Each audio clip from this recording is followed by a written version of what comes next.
Are you meant to be single? I'm sure that's a question we've all asked ourselves or thought about at some point in time in our life, maybe due to a bad breakup, maybe because we've never really found love. But I want to answer this question and shift your perspective on this situation with the word of God today. So let's look at 1 Corinthians chapter 7 and verse 32. The Apostle Paul says, I want you to be free from anxieties. The unmarried man is anxious about the things of the Lord, how to please the Lord. But the married man is anxious about the worldly things, how to please his wife, and his interests are divided. And the unmarried or betrothed woman is anxious about the things of the Lord, how to be holy in body and spirit. But the married woman is anxious about worldly things, how to please her husband. So, of course, we know it's not a sin or it's not wrong to get married. That's what God has commanded us to do in his word. But in this particular season in your life, if you're asking yourself this question, am I meant to be single? Why haven't I found that special someone yet? What's going on? Maybe you should look at it from the perspective that God is trying to develop you. He is trying to draw you closer to him.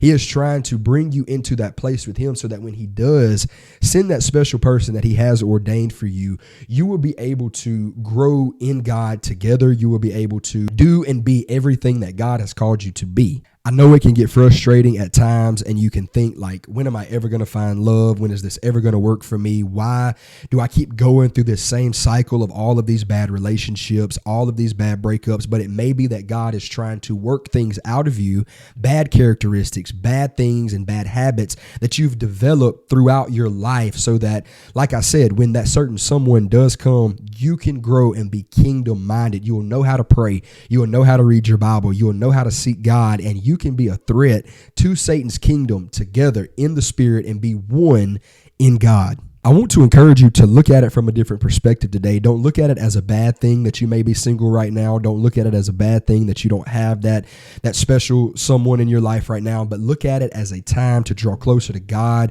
to build that relationship, that genuine relationship with Christ. Because I promise you, if you will fall in love with Christ and you will allow Christ to love you properly and teach you how to love, when that person does come into your life that God will send, you will be able to love properly. You won't be dealing with all of the trauma, all of the, like I said earlier, the bad experiences and characteristics that you've developed throughout your life. You'll be able to take care of and nurture and love that special someone properly. And you will be able to do and be everything that God has called you to be together to build and to further the kingdom and to spread the gospel of Jesus Christ. Because we have to understand that's what everything is about. Everything in this life, everything in my life, your life, everything that goes on is to further the kingdom of God and for God to get the glory. So yes, to answer your question, God may have you single in this season and in this particular time of your life for a reason. And it may be that the deeper you grow in God, or the deeper you go in God, I should say,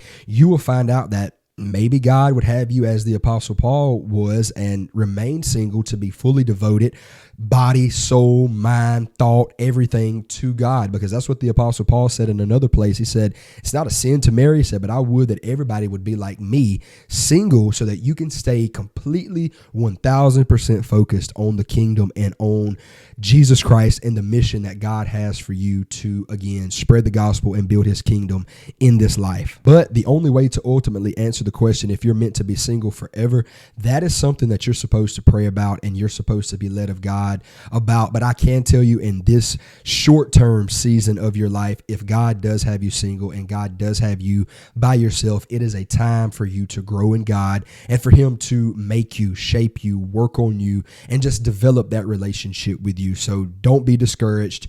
Don't be disappointed, but look at this time and look at this season as a good thing and know that you are strengthening your relationship with the Lord Jesus, mainly through prayer, through devotion, through reading your word, and just drawing closer to God. If this video has helped you any at all today, please subscribe to this channel and help me share the good news of the gospel of Jesus Christ.